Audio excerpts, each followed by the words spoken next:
right. How's everybody doing? Can you hear me all right? Thumbs up.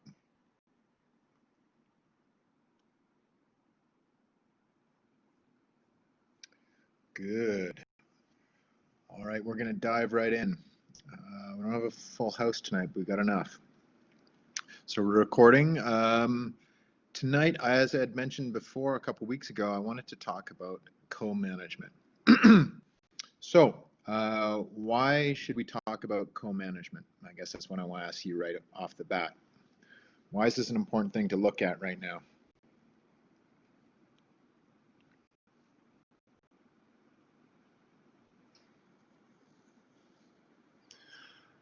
Yeah, that's one thing. Lobster disputes in Nova Scotia are clearly something that's popping up in the news, but this isn't, different people have different knowledge. Yeah, I mean, that's the thing. It's, we're seeing in the news, and obviously I like to cover things that are relevant to what's going on, but it's not a new issue, right? It's not a new issue, and it's not isolated to Nova Scotia. I mean, this is an issue we deal with in British Columbia, deal with it in Alberta, and deal with it internationally in a variety of different contexts. So what I want to go through is, what is this? Like, what is co-management, and how does it play out? And what are some challenges with it? And also, what are some opportunities? So what I decided to title this was the choice between conflict and co-management. Now, in a sense, that's a leading question, right? So why is that a leading question?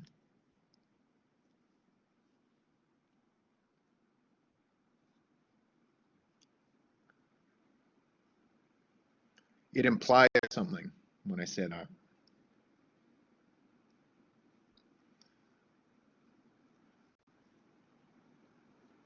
So the only two options, yeah, that's one implication. That's a good point. It wasn't what I was looking for necessarily, but it's also implying that, yeah, there's only two options, and that it's one or the other. You know, like if the implication is there that if we have co-management, there won't be conflict, which is not actually true, really, when you think about it, because there will be conflict, regardless of.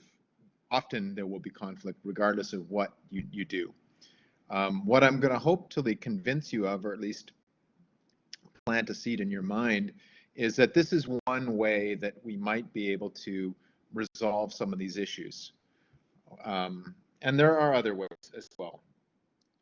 And so what I think is fairly obvious is that we do have a problem. So I'm just going to, as usual, put through some links here. So that's the first link. Now that one there will take you to the CBC reports on what's happening right now, that the chief says that discussions with commercial fishers in Nova Scotia can wait, right? Well, yeah, I'm not sure about that, actually. It looks as though that's probably not the case, at least from what's been happening in terms of some of the outbreaks. So, and this would be, I would consider this article here as evidence that it can't wait. So if you look at that there, vehicles torched, a lobster pound storing Mi'kmaq catches trash during night of unrest in Nova Scotia. So that was on the 14th. That's what it's about, you know, just over 10 days ago. So, at least when I look at a situation like this, and although I haven't dealt with Nova Scotian fisheries, I've dealt with other things like forestry usually, where, you know, if you have that degree of conflict, it means you probably can't wait. That's probably a good idea to get people at the table as soon as you can. And this is where there was the call to the government to step in and say, like, look, it's your, you know, it's your role to come in and try and negotiate. So, I mean, what I want to do, though, is I want to, because this really boils down to some pretty fundamental issues that we are still dealing with and have been dealing with in Canada for quite some time, and elsewhere, similar types of land claim issues and rights issues. So I want to start, though, with this by looking at an old example. And so for those that have been on these podcasts before, this is something I have talked to before, but there's some of you that are perhaps new to this, and I want to just give you an overview of an example of a situation where we had a very similar type of circumstances conflict that ultimately, changed. So the example I want to look at briefly is the Mackenzie Valley Pipeline. So everybody familiar with the Mackenzie Valley Pipeline? Some of you have heard me talk about it before, but if you haven't, this might be new to you, and it's important that you understand what it's about. And this information will be in the notes.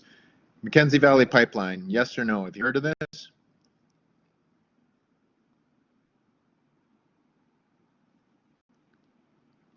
I think so. Okay, so then if there's any of you that maybe heard of this. So here's the deal. So the Mackenzie Valley Pipeline, the example I want to start with, it really is an important one in the Canadian history of environmental impact assessment and natural resource management. It was a pipeline that was proposed to carry natural gas from the Beaufort Sea, that's northern Canada, through the Northwest Territories to existing pipelines in northern Alberta. At the time, this is in the 70s. So this is the biggest project in the history of free enterprise, quote unquote, in the eyes of the government at the time, which was the Trudeau government, Pierre Trudeau, not Justin. It was motivated by a very large fossil fuel reserve find in the Prudhoe Bay in Alaska, and the find that resulted in a spat of ideas and proposal to how to capitalize on this. So this is an oil and gas. It wasn't fisheries. This is oil and gas. There needed to be a connection to that oil, that fuel find, natural gas, and I believe there's oil as well, to the markets, right? So two different projects ended up being proposed. One originating from the Prudhoe Bay fields in Alaska over to the Mackenzie River Delta, the other just coming from the Mackenzie Delta. So this link here is going to show you what the pipeline path was for that, the proposed path. It was proposed to start in the 1970s, and the government at the time, the Trudeaus, saw this as an opportunity to create a task force for northern oil development to assess the feasibility of this. They saw this as a big opportunity, but they needed a task force to assess this.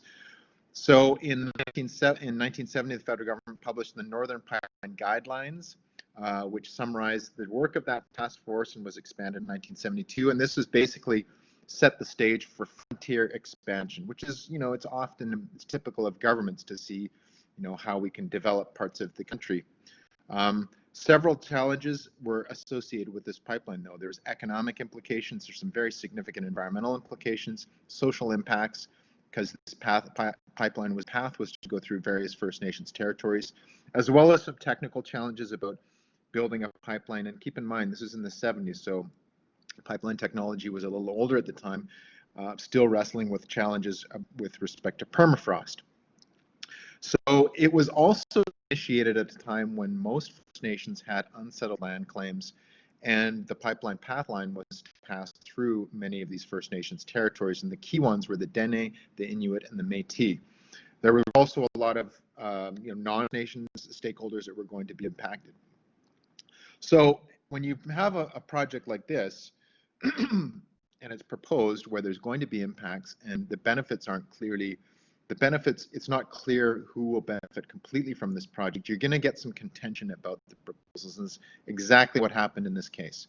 And in March of 1974, as a result of the pushback from various communities and the complications, the government established a royal commission to examine this. And this royal commission is headed by a guy named Justice Tom Berger. And the idea was to look at the environmental, economic, cultural, and social impacts on the north of this project. And I think at the time they wanted to do what most royal commissions do, which is study it and then present the case for the project and outline, what could stand in the way or some issues to be addressed. But the guy that they chose to do this, Tom Berger, took his job very seriously, and he really dug in to the communities and really wanted to get to know how these community works, to the extent to which he actually went up there and lived with, fraternized with, went to community gatherings, had a lot of outreach with various local community groups and many First Nations groups. So, and this is keep in mind, again, this is in the 70s, so very common today is to do these stakeholder engagement exercises. At that time, it wasn't so common.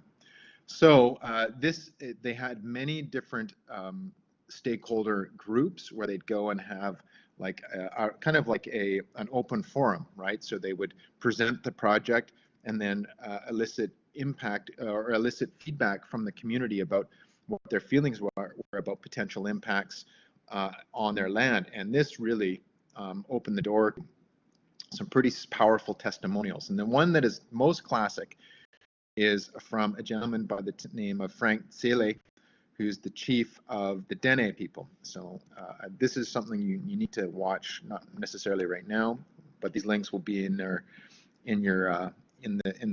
downloadable notes on YouTube.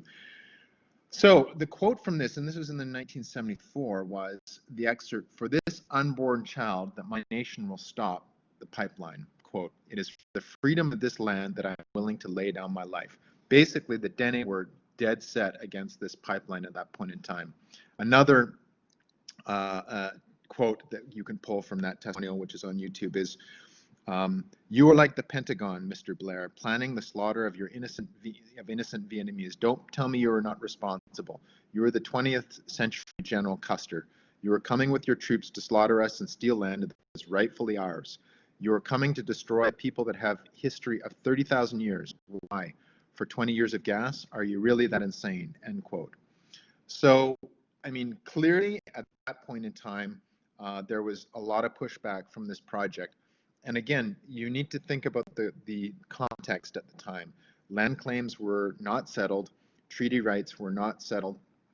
Still a lot of like fundamental work that needed to be done. So there was some pretty stark differences in opinion about this project. The conclusion of the report that Mr. Berger created as a result of all of these meetings and stakeholder engagements that was published in May 9th, 1977, was that the pipeline should not go ahead. It stated that there should never be any pipeline across the northern Yukon, and the pipeline along the Mackenzie River Valley should be delayed for 10 years. It ended up being delayed longer than that, and it was basically shut down. One of the main issues behind this was the fact that land claims had not been settled. And so if we fast forward, I mean, that basically like shut down that project at that point in time. However, the work still continued to see how that project could go ahead. And this is an important thing to consider in the sense that a big part of this was the fact that negotiations ensued after that. So fast forward 10 years from that very time in the mid-'80s, this is the very same chief who had vehemently opposed that pipeline had left University, had returned and got the chief's position again, but with a significantly different context. So fast forward 10 years, land claims had been settled. First Nations were in a much stronger negotiating position, and they were more in favor of the project because they saw the different benefits that could be realized from that.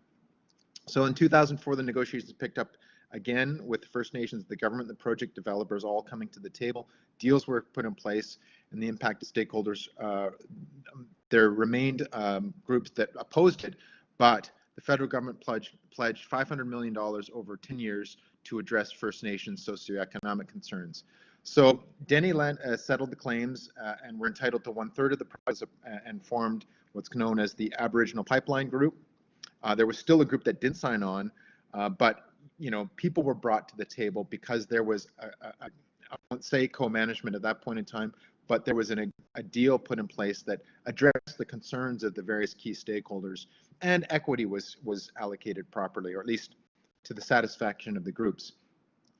So at the nuts and bolts of there was a working agreement created, and in 2010, conditional approval was by the NEB for the project. However, in 2016 and 2017, the project was, the Imperial halted the development of the project and dissolved the partnership because changes in the economic circumstances of the natural gas market really made the project not that competitive. So that kind of ended it there. But the moral of the story is, and the links that you'll have access to in the notes will allow you to dig into it. What I really wanted to show you, though, with that example is, and what we witnessed with Mackenzie Valley Pipeline was cultural change from 1970s through to the 80s, 90s, and up to the 2017s or the late late 2010 plus. So that was pretty significant and actually impacted environmental impact assessment. And I would argue right now we're going through a similar change, and that's why I brought that up. We are in the midst, I would say right now, of very similar form of cultural change in Canada, and perhaps elsewhere in the world, but definitely in Canada, with respect to how First Nations and Canada deal with one another, and particularly pertaining to natural resources. Okay, so this is kind of the context that we are in right now. So, enter co-management. What is it? Well, what we witnessed with the Mackenzie pipeline was cultural change, but the model wasn't really well established at that point in time in terms of co-management.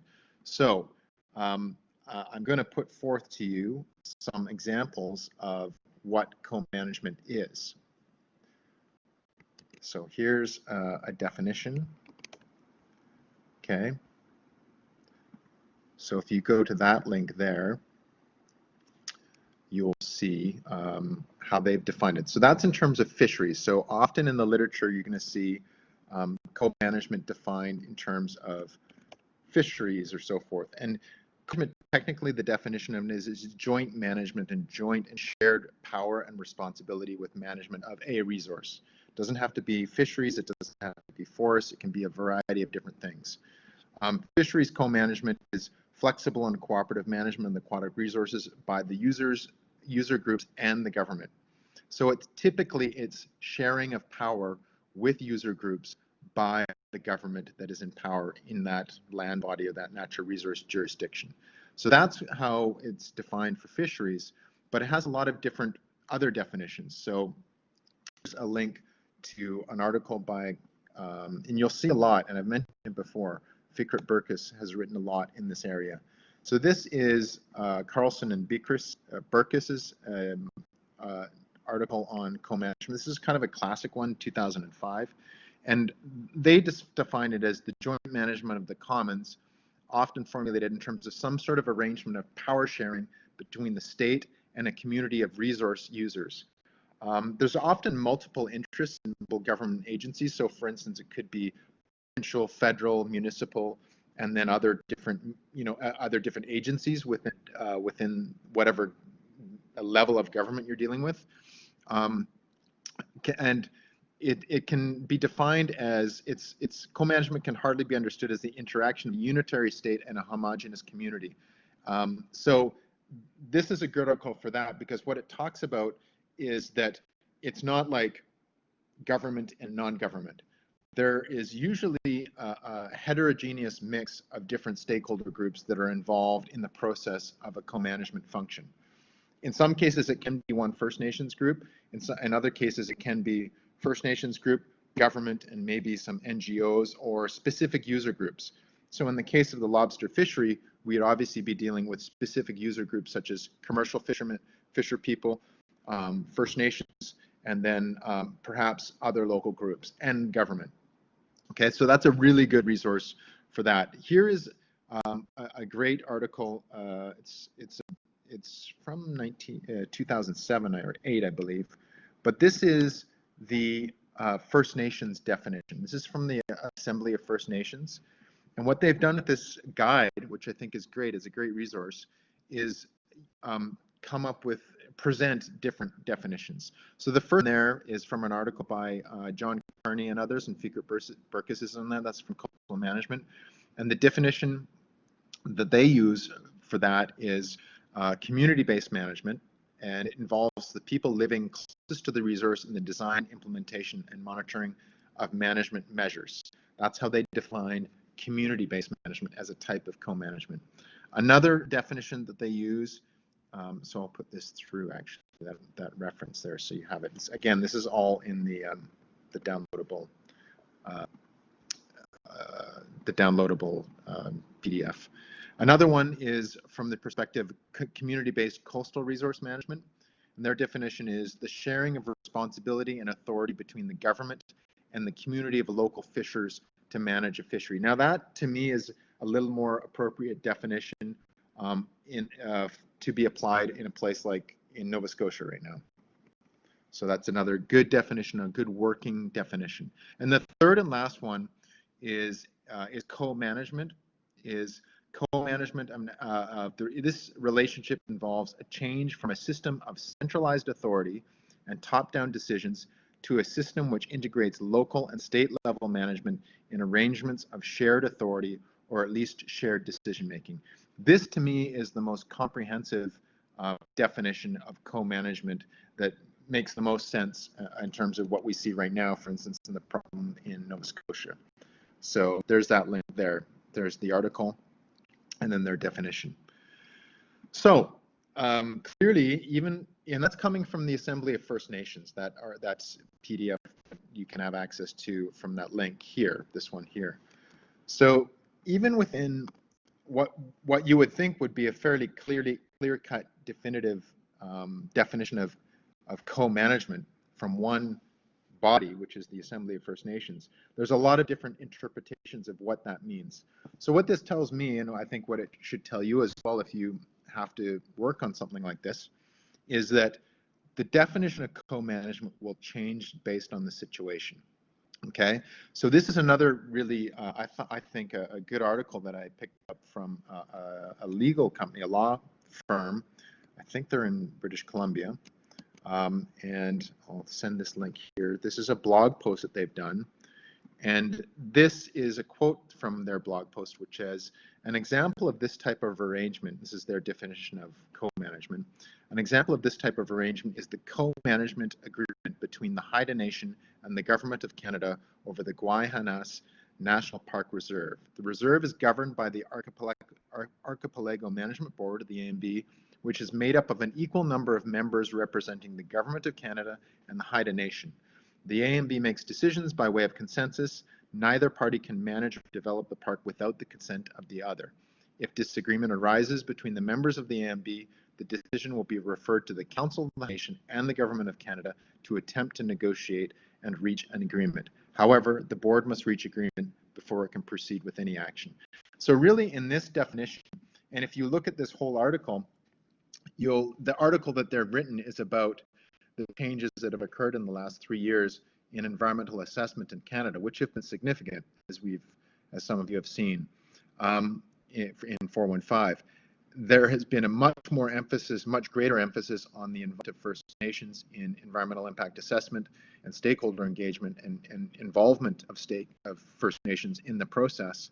However, often referred to in the reports, like the expert report produced for the government, is the suggestion that there should be involvement of First Nations, the use of Indigenous knowledge, and the employment of co-management strategy and so forth. The problem is that they don't really define that very clearly anywhere. And so this quote that I've taken from their blog post highlights that. They said, well, this is one example of co-management that occurs in the Queen Charlottes with the Haida Nation and the Government of Canada. The problem is that's just one example, and there could be multiple different interpretations of how co-management could occur. In this case here, it's more about decision-making, right? How they've, to some degree, democratized decision-making and have shared decision-making about natural resources, okay? So I'm going to give you some examples here of different of how this actually unfolds in the real world right now. So that Haida one is one example. This is another example from Eastern Canada. So if you take a look at that link, you will see that they have a co-management working together. So through a number of boards consisting of a variety of members from all interested parties, the Department of Lands and Natural Resources takes part in the co-management of a variety of Nunatsiavets interests. So they have then a list of the different boards that are working together on co-management strategies. So they have Fisheries Board, they have National Parks Reserve, the Voisey's Bay, a lot of different boards that are involved in co-management processes. Okay, so that's one example. Another good example that the one that I'm more familiar with is with working familiarity is the First Nations Fisheries Council. Okay, so if you go to this link here, the FNFC has working definitions and principles that they operate under for co-management. So if you go to that link there, you'll see that they've got a working definition. So a key objective identified in the BC's First Nations Fisheries Action Plan is a mandate of BC-wide fisheries co-management framework. So this goes on to describe that, because it's DFO would be the main kind of, that's the Government of Canada body that's responsible for managing fisheries. Okay, and these are the principles that they have established to guide co-management. So through a series of co-management workshops between held in 2010 and 2011, they've developed, the FNFC has developed collaborative management principles which continue to guide the work of the FNFC and our engagement with the government. So these are their principles, and there's 10 of them, and I will read them. Number one, Aboriginal title and rights and treaty rights must be recognized and respected as a fundamental principle in all aspects of governance and in management processes. And we saw that with Mackenzie Valley Pipeline. Those weren't well established, which is problematic. Number two, First Nations jurisdiction and authority arise from prior use and occupation of the land and marine spaces and include rights to use and manage fisheries and aquatic resources. This second one is a tricky one, because it's this second principle that is driving a lot of the conflict out in Nova Scotia, because as I understand, although I'm not working on that and I don't have the detail of it, from what I understand from the reports, there is a principle of a right to a modest living from the lobster fishery, which is what the First Nation groups are acting on, their the right to a modest living. Now that's where the source of the conflict seems to be emerging, because there's a disconnect between what their interpretation of that is and then how that's impacting the commercial fisheries, it seems. Three, meaningful engagement, consultation, and accommodation of First Nations and their rights is a constitutional obligation of the Crown and must be embedded in the mechanisms that shape the management of fisheries and aquatic resources, right? So the duty to consult is also held up in environmental impact assessment processes. That, again, falls into the realm of co-management practices. Number four, shared responsibility of First Nations and federal and provincial governments to hold primary responsibility for the management of fisheries and aquatic resources. That's kind of self-explanatory. Five, cooperation, collaboration, and capacity development to conduct all manners of decision-making, engagement, advocacy, technical understandings, and related interaction. This is an important one, because capacity development, this is where I think a lot of work needs to occur in Canada with respect to First Nations and across the board, but there is not enough capacity to effectively participate in co-management, meaning whether it be scientific literacy, technological capability, financial resources, and so on and so forth. So that is something that needs to be considered. I mean, it's fine to co-manage, but if one group is at a disadvantage in some way that kind of inhibits their capability to fully participate, then that needs to be addressed. Number six, Aboriginal traditional knowledge. This is a big one. ATK, or TEK for folks, must be respected and incorporated into governance and management processes. Now, this is a big one, and we've talked about worldviews before. How do you effectively incorporate traditional Aboriginal knowledge or ecological knowledge into, in some cases that are largely Western, if you will, driven management processes up until now?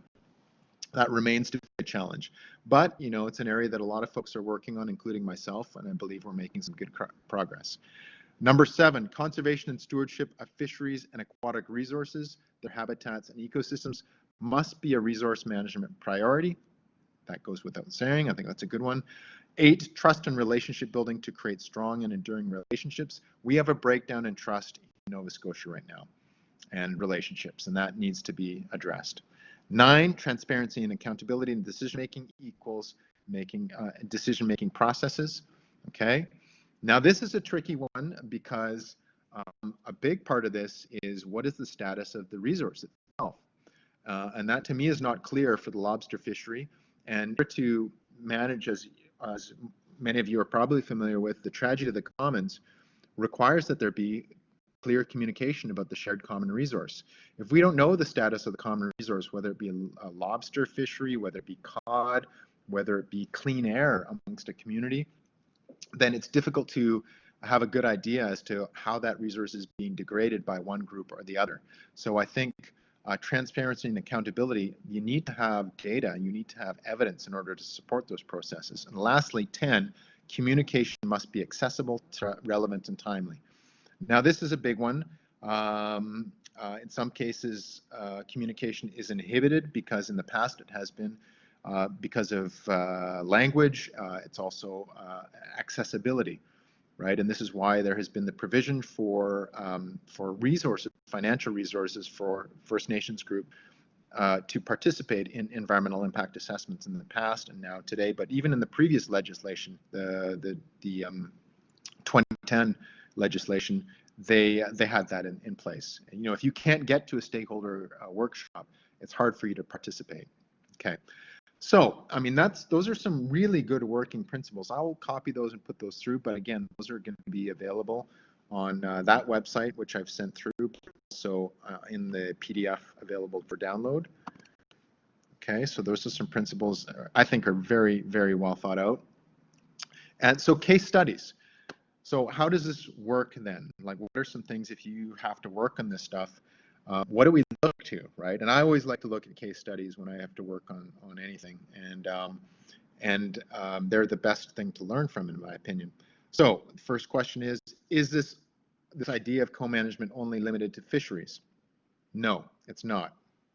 In fact, here's a very good article from Pop et al. In 2018, The Rise of Moose Co-Management and Integration of Indigenous Knowledge. This is a great one. Like, if you really want to get a handle on different applications of traditional knowledge, but then also like co-management practice, I mean, definitely have a look at this article. It's free, so you can just get the download, you can get the PDF right here. And it walks through how they've gone about establishing co-management processes for moose. Another example here is from forestry. Potential for co-management approaches to strengthen livelihoods of forest-dependent communities, a Kenyan case. Okay, and this is from Mingate et al.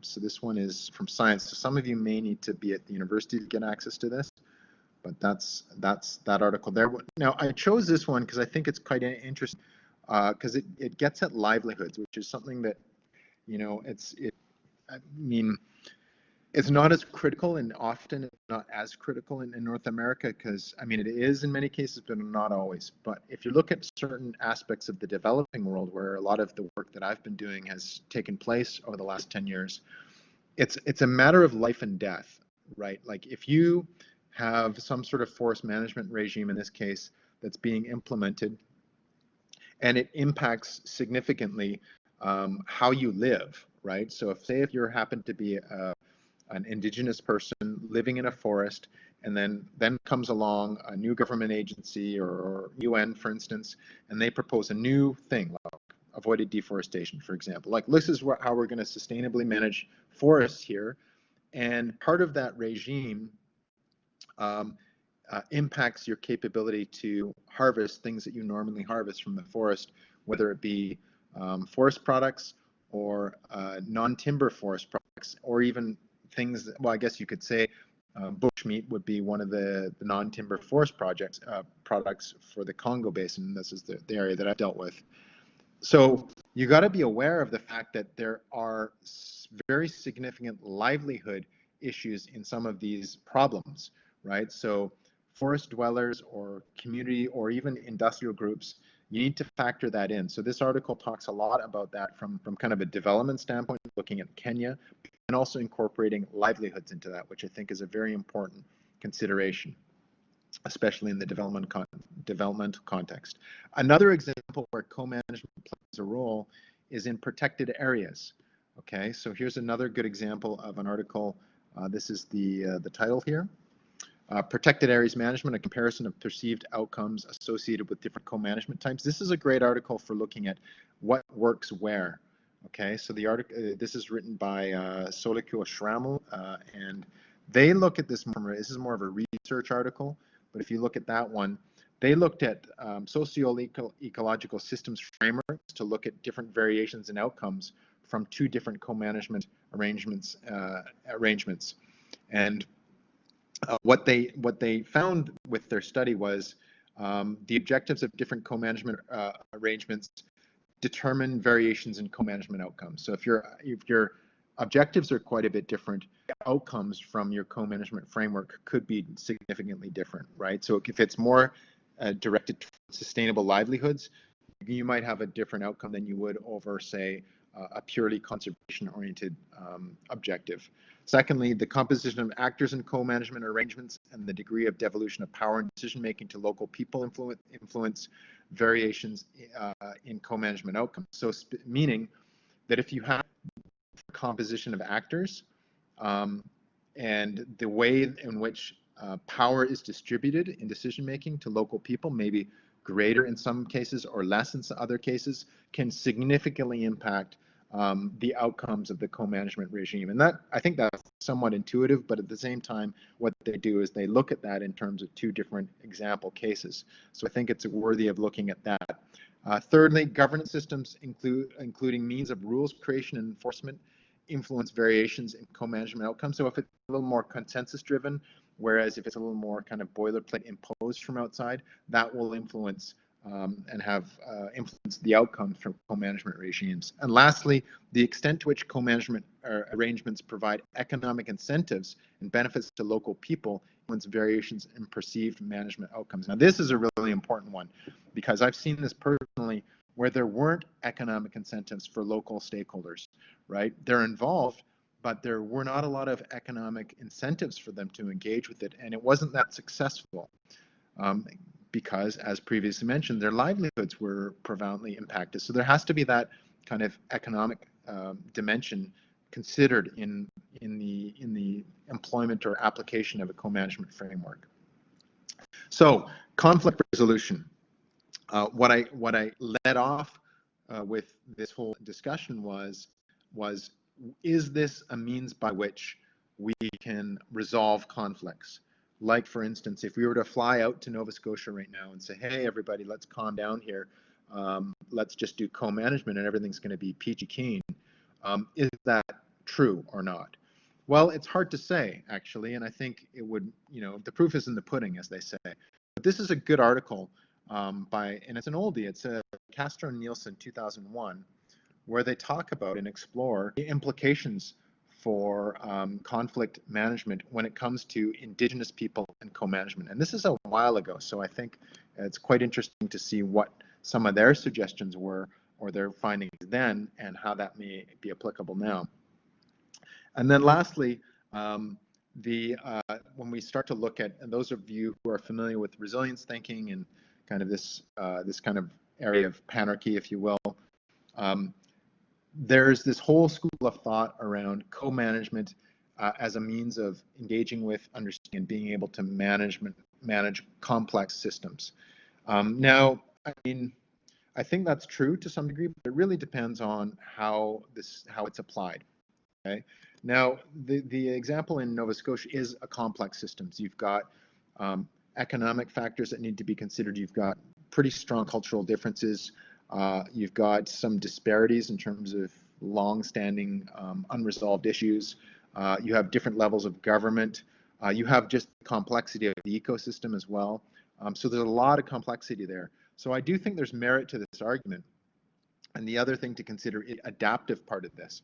So this article here talks about adaptive co-management and complexity. So, and I believe you can get access to this one. I'm just going to double check that right now.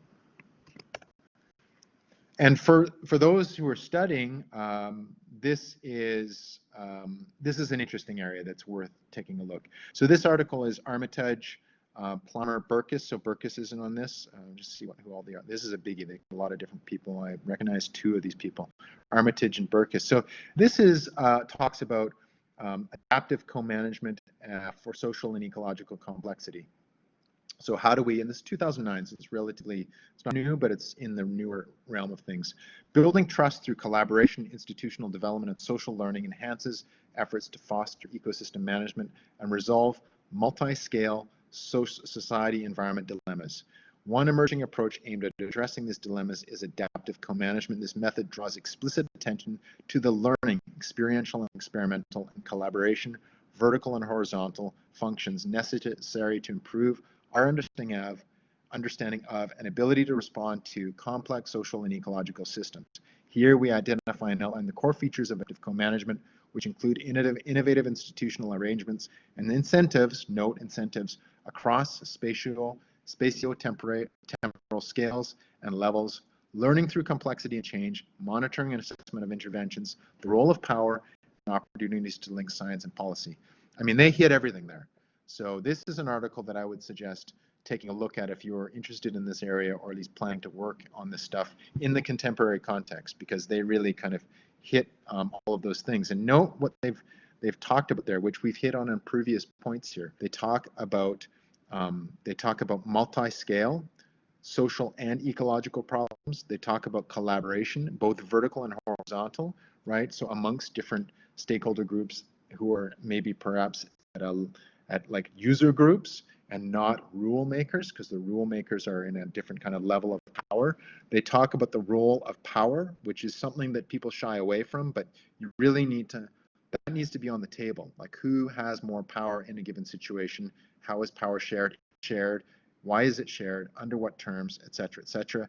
And then lastly, opportunities to link science with policy. And this is a loaded topic unto itself, because science in this case often has been referred to, or at least understood to be, exclusively Western science, whereas, as we know, and even in the short period of time tonight, we have found that, or seen that, traditional knowledge or traditional Aboriginal knowledge is not really, I mean, there's as valid, if not more valid, findings that can come from that body of knowledge than a purely Western scientific approach.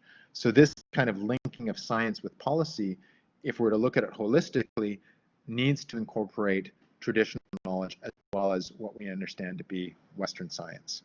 Okay, and last but not least, I'm going to leave you with one great reference, which is a book, which again, Fikret Berkes is on, and this here is one that I would recommend taking a look at, because it's got a lot of different case studies on adaptive co-management, collaboration, learning, and multi-level governance, that one there.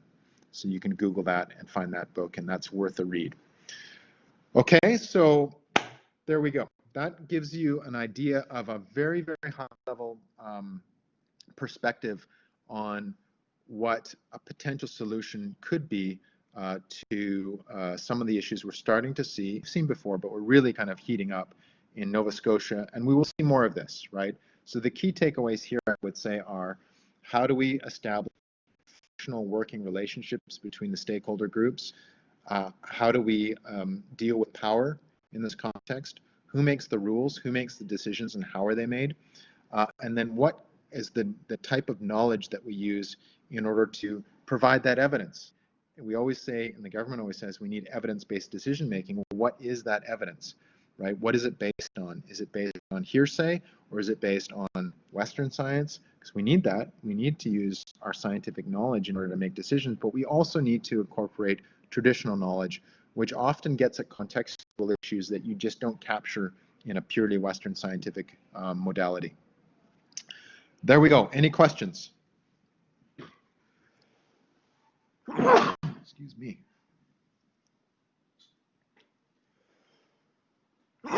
Excuse me. Questions? There's a lot here. I covered through a lot of territory. So all of this will be available in the PDF that'll be downloadable from YouTube. And I can make that available as soon as I post this, which will be tonight. What are your thoughts on this? Do you think that something like this can actually help us out in Nova Scotia? On the fishery dispute. Okay, cool. So there's some references for you. Well, I guess you're already done your paper, but this is the kind of stuff that, you know, the ethics dimension that is about what is right and what is wrong. I'm sorry, Sorry, last leak was biopiracy. Um, but at the same time, like there's a normative side of things here, but there's also just purely management side of things. How do we manage situations? How do we make the decisions? How do we organize governance? And there's a couple of these references which are really good at giving examples of how certain groups have organized their governance. In other cases, we really need to know what is the base knowledge we're supposed to be using or ideally should use to make these decisions. And that's not an easy question unto itself. That alone is problematic. Never mind, how do you make the decisions from a governance standpoint?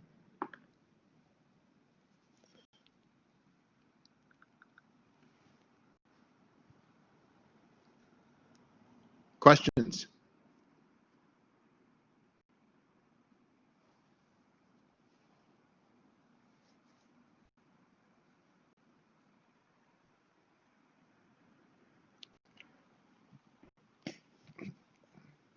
Silence.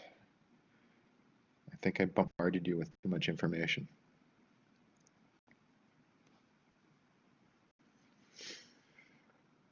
Good. Well, at least this gives you a baseline to work from. What I didn't get into was some of the specific models, but you will find those in those references. So I would recommend to take a look at these things in a little more detail if you want. And these references are the ones you want to look at. I'm not like, this isn't me patting myself on the back, but I know there's some good stuff here that will be useful, legitimate, well thought out, particularly if you look at anything that's got Fikret Berkes's name attached to it, it will be worth your time to take a look at. I've literally got his books right here, right next to me. So he's good, and Armitage is good as well. Okie dokie. Well, thank you for coming out. Bit of a download there, but hopefully it was useful. And at the very least, you can go to, well, I guess you can't go to a party on the weekend, right? We're not allowed to do that right now. Because I say you could go to a party and bust out some of this knowledge over a beer and be like the expert in the party and co-management, right? You can do that on your next virtual, whatever you're doing right now. Is that what I think people do, virtual parties now? Something like that?